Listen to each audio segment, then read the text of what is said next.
Good afternoon and welcome to the PORTMEIRION Group PLC Interim Results Investor Presentation. Throughout this recorded presentation, investors will be in listen-only mode.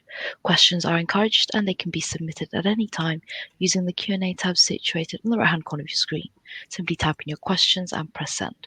The company may not be in a position to answer every question received during the meeting itself.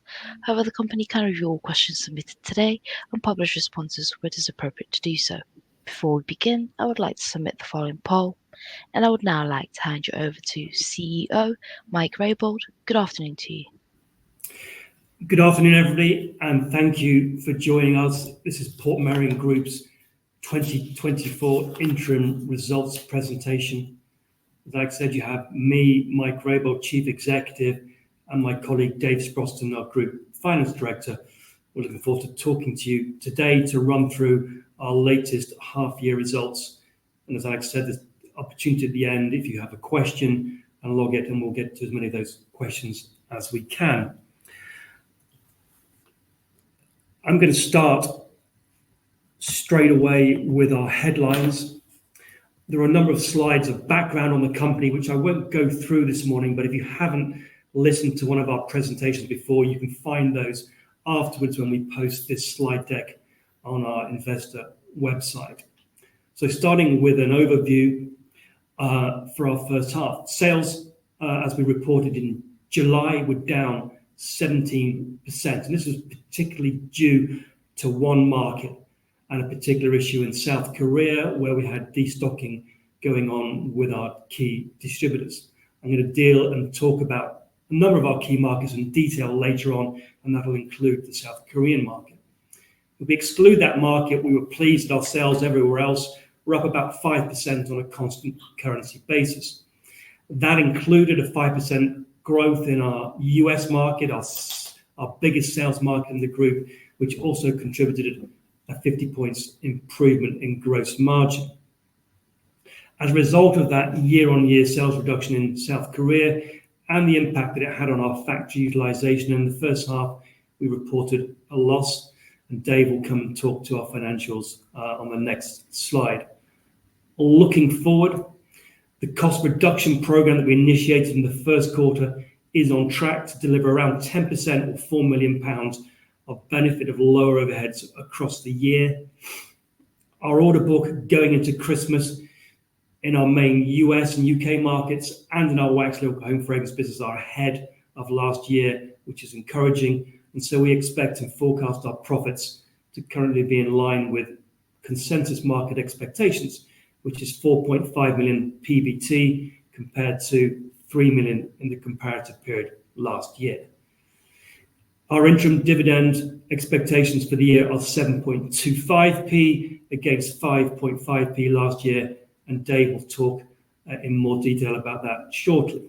Similarly, in the last few weeks, we've signed a new long-term bank facility deal, 4 years plus 1, with Barclays under an RCF for 30 million. Again, Dave will give the detail on that shortly.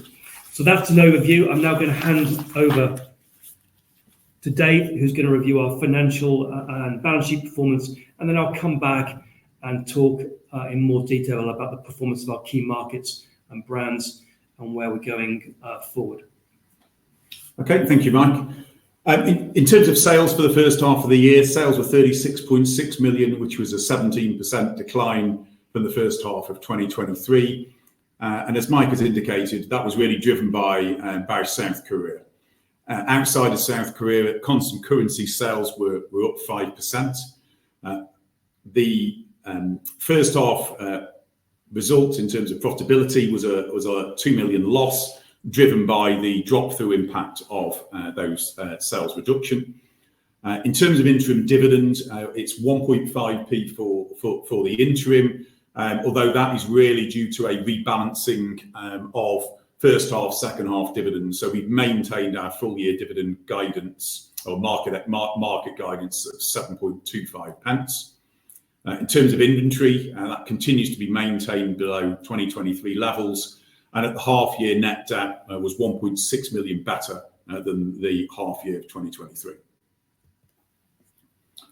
In terms of balance sheet, We signed a new bank facility. So since we last presented to everybody, we have been with Lloyds as our bankers for probably about 15 years, and we've really taken the time to do a full re-tender process, and in order to simplify our lending structure, and have recently signed at the end of August a new 4+1 year £30 million revolving credit facility.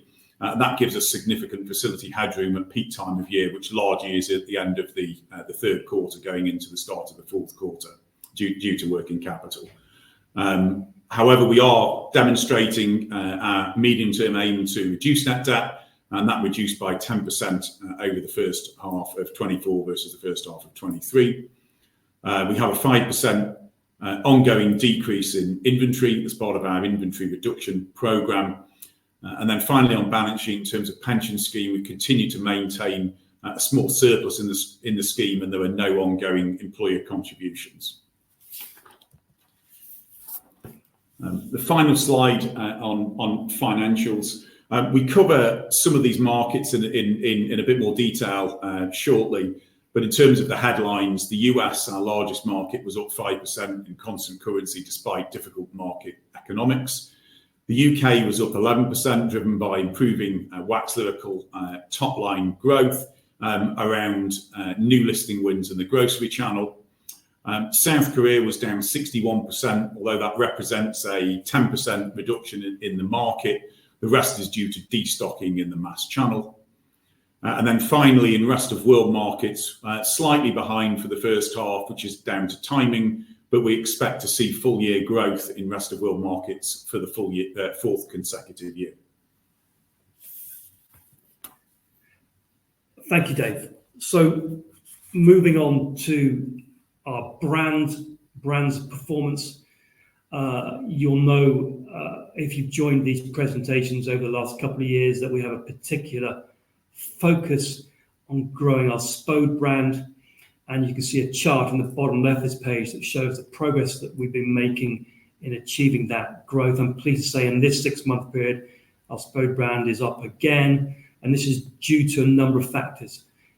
Getting more listings within the key markets like the US and the UK, launching new product under this brand, and getting further online penetration around the world. Our PORTMEIRION brand is down year on year in the first half, but this is really down to the reduced sales and order flow from our Korean market for our range Botanic Garden, which makes up the vast majority of sales into the Korean market.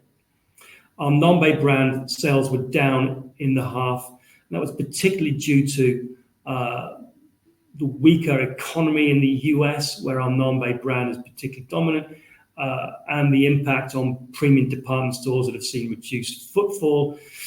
And for our own Nambe stores that are in and around the state of New Mexico, there's been lower levels of tourism, which has impacted retail performance across the board. Wax Lyrical, however, our home fragrance business, is really growing very nicely. We've seen a much improved performance from this division in the last couple of years. Good growth last year, and this year we're up 31%. Again, the new strategy we have in this business, the new management team doing an excellent job in winning listings, winning shelf space in the grocery channel with customers like Asda and Tesco.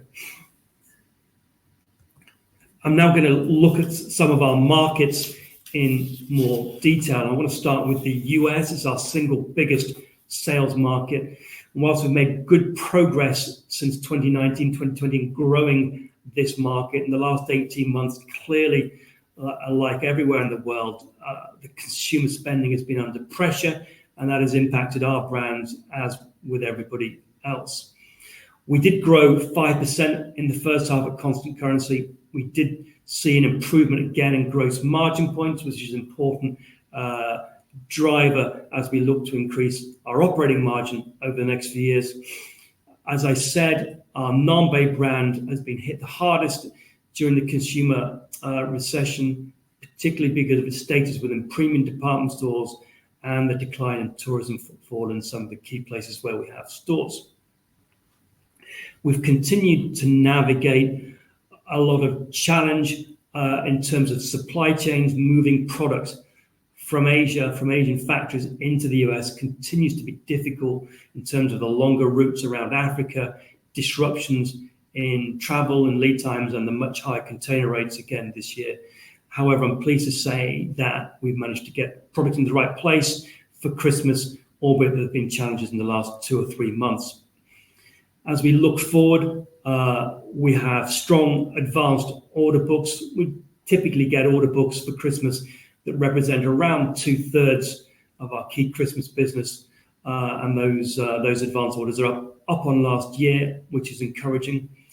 And despite the tougher economy and tougher consumer spending levels in the US, I'm pleased to see our team still win new business, new listings. And there's a couple of examples I've given here where we've increased our presence significantly within the premium department store Williams-Sonoma, and also taken on new online accounts like The Knot.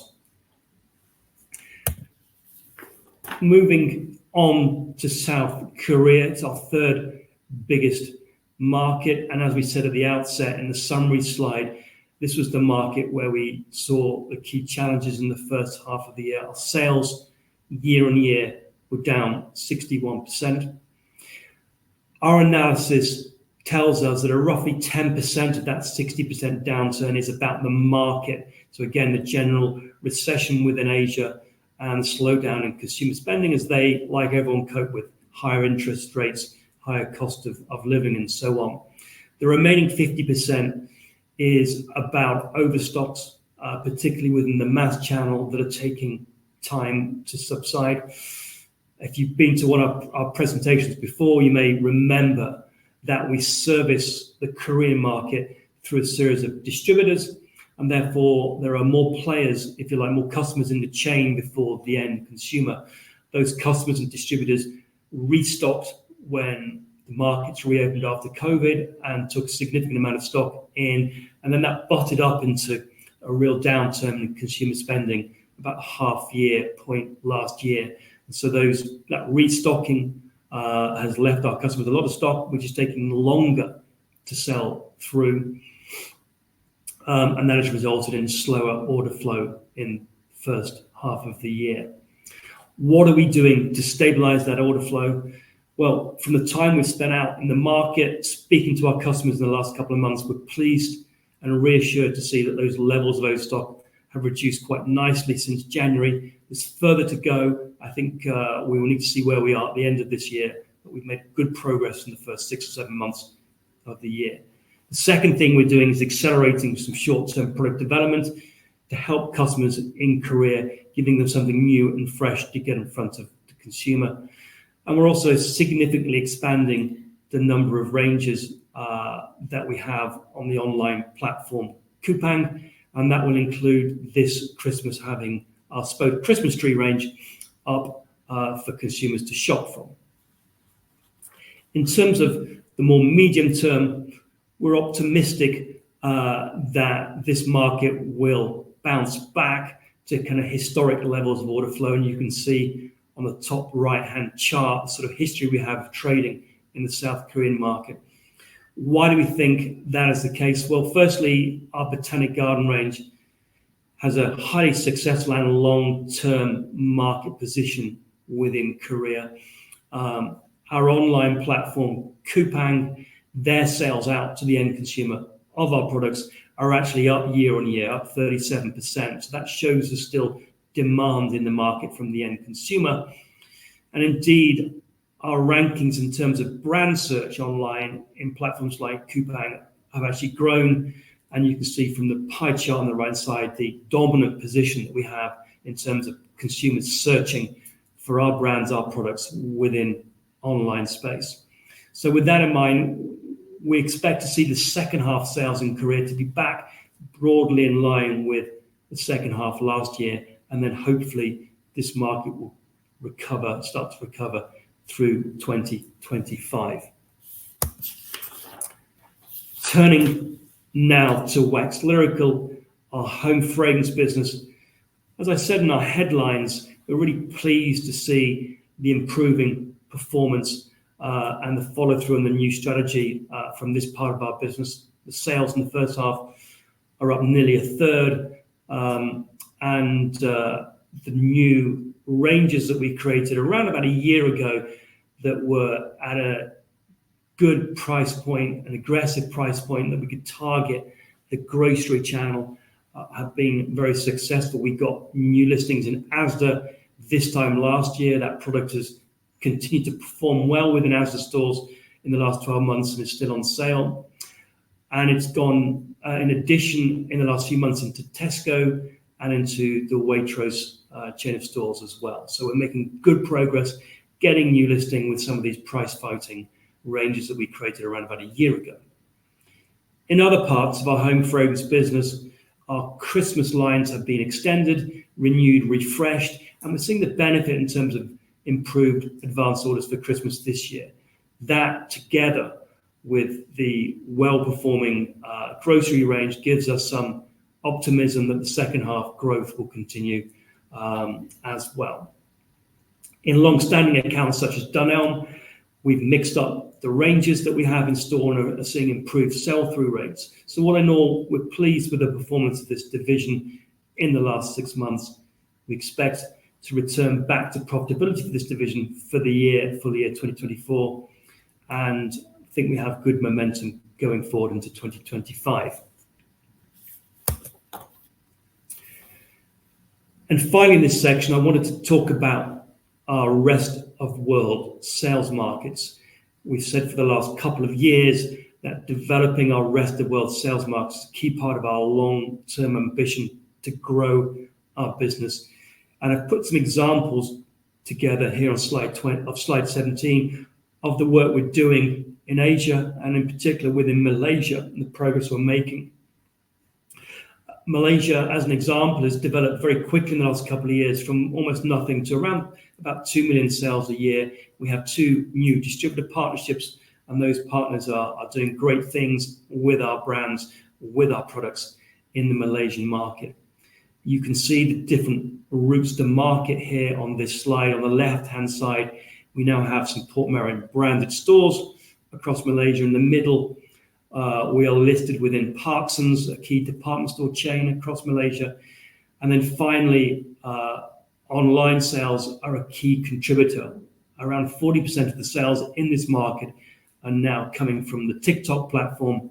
And indeed, our range, Botanic Garden, is now one of their top performing lifestyle products on that TikTok platform. Our distributors believe there's further high growth potential in the Malaysian market over the next 3 to 5 years, and our job obviously is to support them to deliver on that ambition. So the Malaysian market, together with the work we've done the last 2 years with distributors in China and the work we intend to kick off later this year and early next year in Taiwan, gives us some confidence that we have a good roadmap for growth within Asia and a good ongoing roadmap for growth within our rest of world sales markets. I'm now going to move on to our forward ambition and strategy to deliver that. We've been very clear in these presentations over the last 2 or 3 events that we see an opportunity to grow our top line over the next 5 years, but equally important, we want to significantly improve our operating margins. Dealing with that top line growth opportunity, first, on slide 19, we've laid out the key areas that our teams are focused on. The first is geography, growing those rest of world sales markets. I've given some examples on the last few slides of how we're doing with that, but within Asia and our rest of world surround markets, we have a good track record of growth and we're going to support that growth going forward. Second driver for top line growth is about online penetration, open up more online markets with the very well-known products and brands that we have. We continue to focus on our own website sales. In fact, we've improved the operating margins the last 6 months on our own websites. We're growing our online presence in rest of world markets, Malaysia, China are 2 good examples. And in South Korea, as I said a few slides ago, we're expanding the ranges and the availability of our product on platforms such as Coupang. Third driver of growth will be new product. We have had a good pipeline of product that we've brought to the market in the last 6 or 9 months. 3 examples today to share with you. First of all, our new contemporary tableware range called Minerals. There's a photo on the left-hand side of this slide. It's new, it's different, and it's fresh for Portmeirion. That was exclusively launched in John Lewis in the second quarter of this year. It was well received, and it's now being rolled out to further retailers up and down the UK, and in addition into some of the other countries as well. Secondly, our long-standing and important Spoke Christmas tree range continues to grow, and that comes from new development as well. We have a UK-made edition of Spoke Christmas tree that is fresh and new for this year, and that'll be in UK retailers like Fulton & Mason's. It'll be in the US, and it'll be in South Korea online. And thirdly, under new products, the grocery range that I talked to that we developed within the Wax Lyrical business. Again, we're extending that range in terms of fragrance and looking at how we can develop it further for 2025. So geography, online penetration, new product, and then finally leveraging our extensive brand and range portfolio more effectively against the geography and in terms of our omni-channel retailers. The other area of our forward strategy is how do we improve our operating margins. We've been quite public in recent presentations and stating that we want to get our operating margins back to 10% as soon as we can. And really there were 3 key drivers of this: reducing our operating gearing, improving the profitability of our Wax Lyrical division, and leveraging our top line. So if I deal with those one at a time, in terms of our operating gearing, we've restructured our operating base in the first quarter of this year, taking out roughly 10% or £4 million of operating costs. So this will go a long way to delivering a full year benefit of around 3 to 4% improvement in operating margin. Secondly, I've talked about the progress we're now making with our Wax Lyrical business. We expect it to return to profit during full year 2024 and then hopefully grow further in 2025. Top line leverage is where we've been challenged in the short term. Growing our sales in key markets like the US and Korea has been a challenge with consumer spending. But when those markets normalize, as we would expect at some point, we should expect to see improvement in terms of our utilization of our factories and the ability to leverage all the infrastructure that we have in those markets around the world. I'm going to just pass on to Dave again, who will give an update on ESG, but particularly what we're doing with energy consumption and energy contracts. Okay, thank you, Mike. So, yeah, I think we have a sort of headline strategy in terms of energy. We are obviously consume a significant amount of energy as a UK manufacturer. What we are doing and have set out a very clear roadmap to reduce our energy consumption. Actually, in the first half of the year, we successfully reduced by 10% across our UK sites, following a full year benefit of about 8% reduction last year. We're continually investing in automation and replacing old plants with new, more energy efficient equipment. And as I said, we have a roadmap in order to continue to generate energy reductions. We have also recently extended our energy contracts out until the end of Q1 2027. That is a reduced, we were out to the Q1 25. We have a reduction for the next 12 months to Q1 26, and then a further reduction for the second year out to Q1 2027. Thank you, Dave. And so I'm going to summarize now where we've been in the first half and where we're going. Just a reminder before I do that summary that if you haven't registered a question yet and you want to do so, if you want to fill that in the box, then shortly we'll come to answer as many of those questions as we can. So in terms of a summary of what we've covered today, clearly the markets in which we operate in, the consumer environment we operate in, has been tougher and stayed tougher for longer than I think any commentators expected. Interest rates have stayed higher for longer. And in particular, in the first half, we saw the impact of reduced consumer spending in Asia, particularly in South Korea, really impacting our order flow in that market. However, elsewhere, we see really good progress up and down our business. Our sales outside of that South Korean market are up 5%. The US, our biggest market, has started growing again and has improved margins. In wax lyrical, our home fragrance business, we continue to see good growth coming from the new strategy in grocery.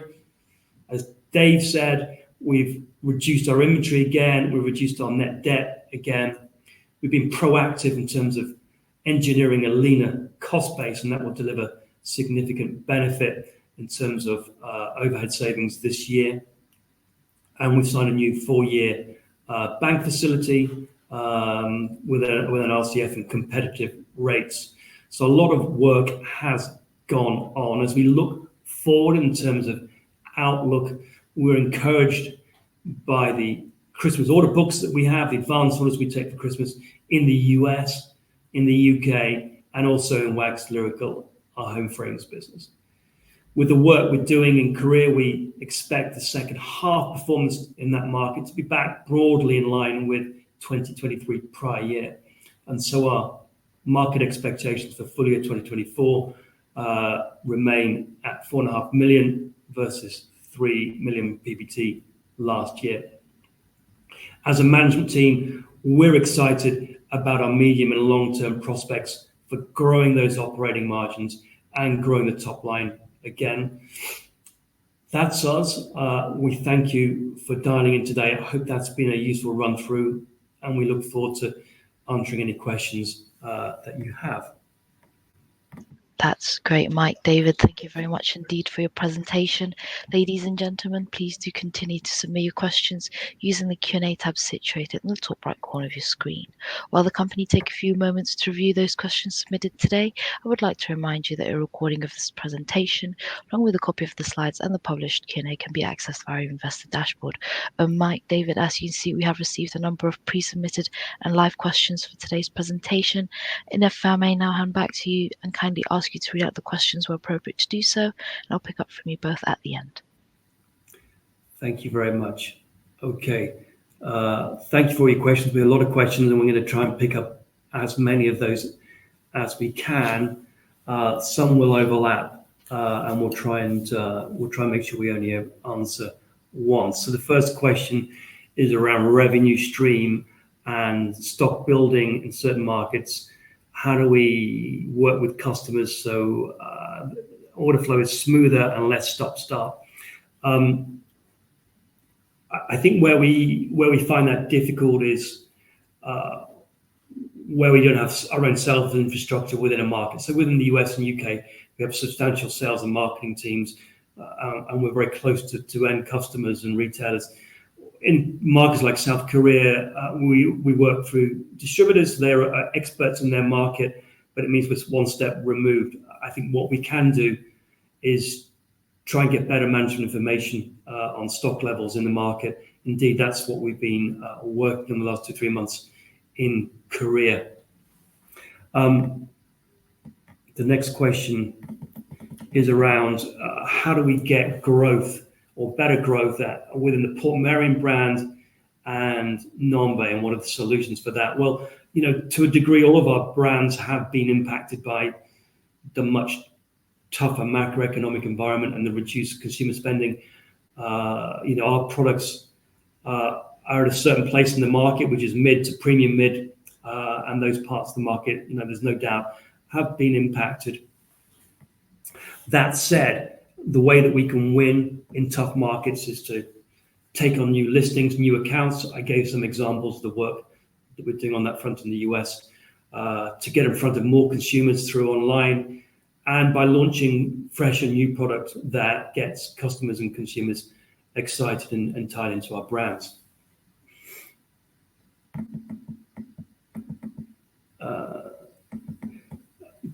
Dave, the question is which costs have been impacted by restructuring? So do you want to pick? Yes, it's really across. I think, as we said before, it's really across the board. I think all areas. I think there was an element of headcount reduction, but really all departments have been targeted with a reduction. Next question: what's the annual fixed costs in the operating cost line? So generally, the cost of our operational sites. So obviously, we have 2 factories in the UK. We have 2 warehouses. And we have 2 warehouses in the US as well. So it's by far this sort of operational infrastructure that is that's the biggest fixed cost. Next question is it possible to split the operating cost more, cost of sales, personnel, sales and admin costs? In the annual report and accounts, we do split we do split our operating costs in that manner. We don't for the half year, but for the full year, those numbers are split. Next question is energy. How much lower is the renewed energy contract for Q1 2027? It's probably at least 10% step down in each of the 2 financial years over the current rate that we're paying. What is the interest rate on the renewed credit facility? We haven't gone to press on what that is yet. It is a slightly lower rate than we're paying currently, but that will be in our annual report and accounts that comes out in March next year. Next question is: inventory is decreasing somewhat. Are there ways to decrease your stock levels? What ideas that you have? Yeah, Dave, thank you. I'll step back in. So from our peak inventory, after all the supply chain disruption in 2021, we've been successful in reducing inventory in most parts of the group. I think the remaining challenge is on our UK-made ceramic stock that we make in our own factory. And that really is about balancing the need to reduce stocks with the output and productivity in the factory. So that's really the area that will be of focus in the next 12 months. There's a question around share price predictions and dividend predictions for the forthcoming few years. So clearly, we don't set the share price, unfortunately. I think that we're hopeful that by delivering improvements to operating margin over the next few years, then the market will notice the value in the Portmeirion investment case, and the share price will react accordingly. In terms of dividend, we have a progressive dividend policy, which means that we expect the dividend to go up in line as profit goes up. I think that the current market consensus forecast for dividends are 7.25p for this year, Dave, Yep. 12p for 2025 and 17.5p for 2026. So that kind of bears out the point about having a progressive dividend policy. Next question is around the improvements that we've taken and the benefit. When will we see that? I think that clearly it's been a difficult few years for all consumer good businesses, international consumer good businesses. Not only has the consumer side of the market been under pressure because of cost of living and higher interest rates, but also supply chains have been really challenged, really turbulent in terms of moving product around and at a cost. How fast those consumer markets recover, it's very hard for us to say today. I think that, as I say, all of our markets have probably been tougher than anybody expected at the start of this year, but once interest rates start to come down, then hopefully consumers will react. We are seeing some sign on supply chains that things will finally settle down. Container freight rates that did peak again over the summer have started to come down, and if we can keep them down for longer, then cost of freight and margins will benefit.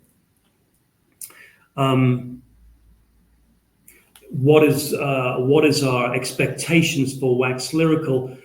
Well, having had a tough couple of years coming out of having a tough couple of years coming out of COVID, Wax Lyrical, the new strategy that we have for winning business in high footfall grocery channel has been successful.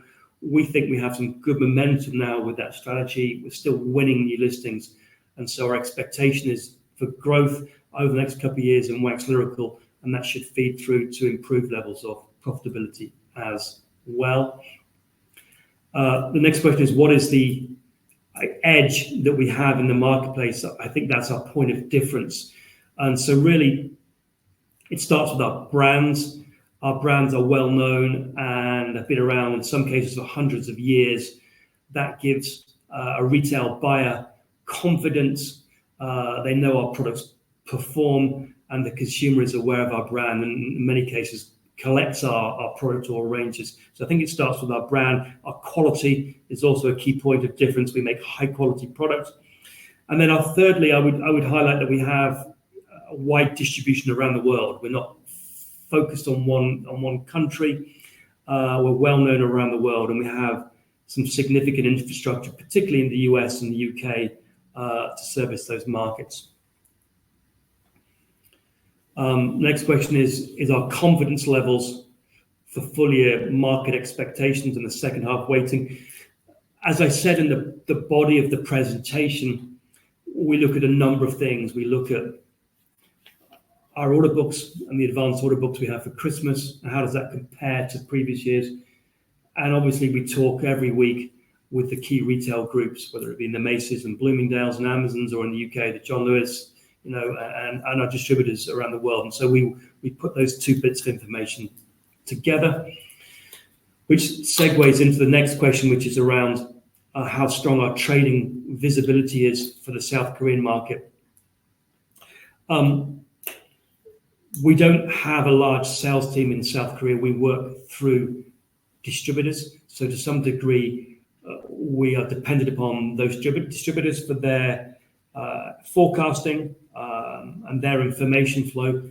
But as I said earlier on, we are doing everything we can to get closer to the end customer in Korea and get some more consistency in terms of order flow.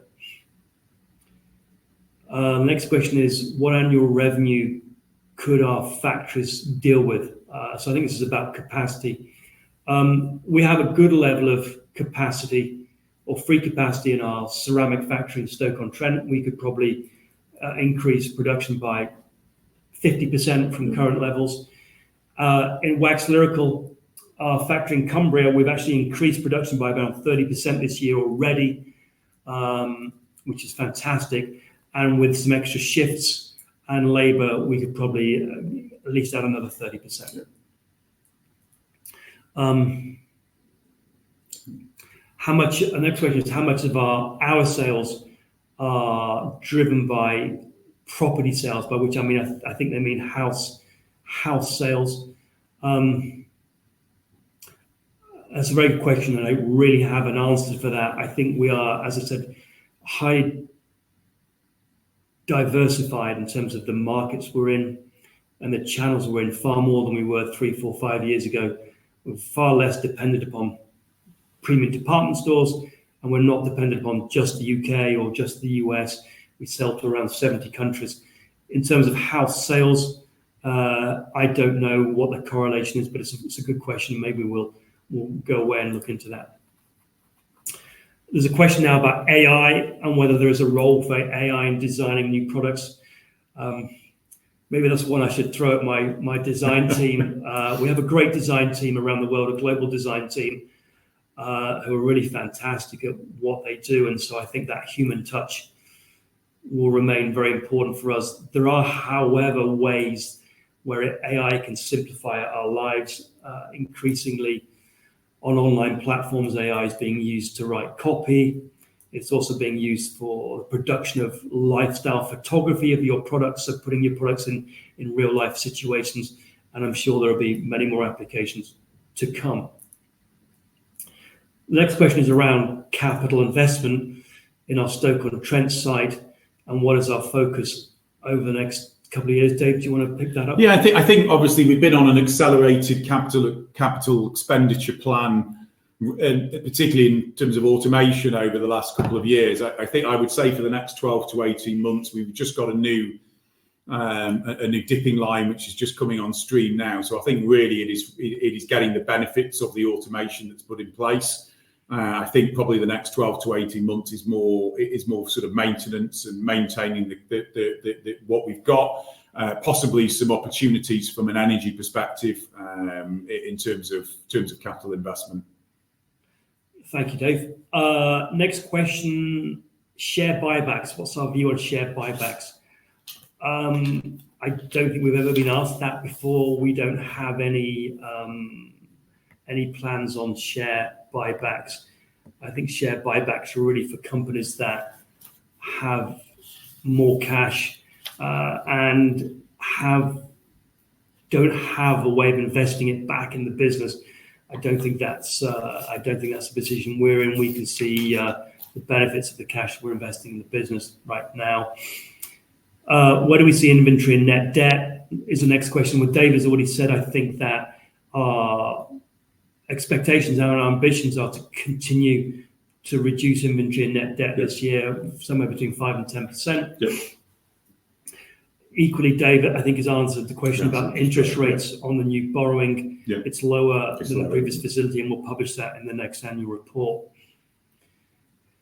There's a question about South Korea, the challenges we're having in the time frame. Again, just to reiterate what I've said in the presentation and already, the market is down like most markets around the world in terms of consumer spending, but that has been massively compounded by stock that has built up when everybody came back post-COVID and filled all their warehouses. People want to hold less stock generally because of high interest rate, the cost of money.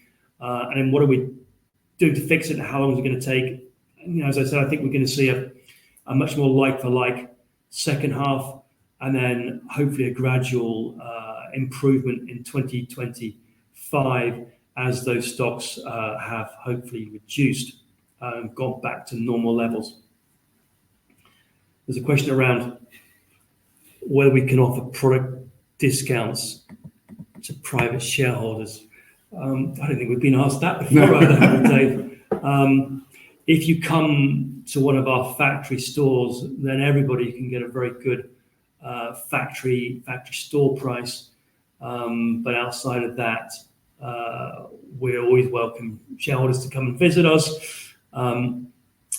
Moving on, we've got, I think this is the last question. Is there a segmentation between product availability in different markets, or can I buy all your products in any of your markets? So we have certain ranges that are almost universally available across markets. And that would include things like PORTMEIRION Botanic Garden, which accounts for roughly a third of the group's sales, very successful range over the last 50 years or so. Other of our ranges may only be available in certain markets. We have some US specific ranges. We have shapes of product that are specific to the Asian market because of different eating and dining habits. And so really we do both. We have some products that work everywhere, and then other products that we may develop just for a particular market, either aesthetically or in terms of use. One more question is about M&A opportunities.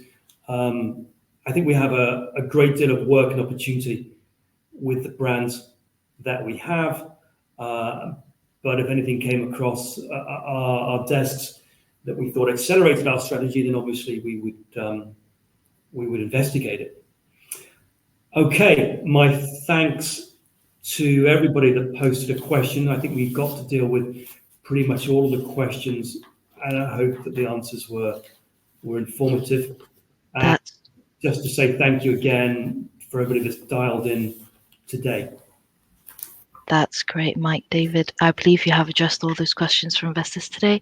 And of course, the company can review all questions submitted today and publish responses where it is appropriate to do so.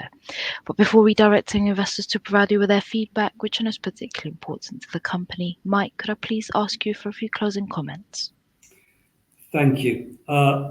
Again, our thanks for those of you that have joined us today. We hope that the overview we've given has been useful. We hope that the answers to the questions have been useful.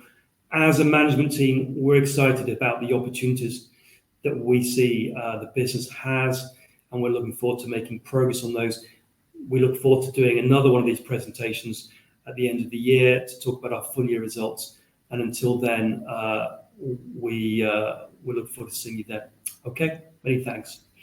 Fantastic. Mike, David, thank you once again for updating investors today. Could I please ask investors not to close this session, as you will now be automatically redirected to provide your feedback in order that the board can better understand your views and expectations. This will only take a few moments to complete, and I'm sure will be greatly valued by the company. On behalf of the management team of Portmeirion Group PLC, we'd like to thank you for attending today's presentation, and good afternoon to you all.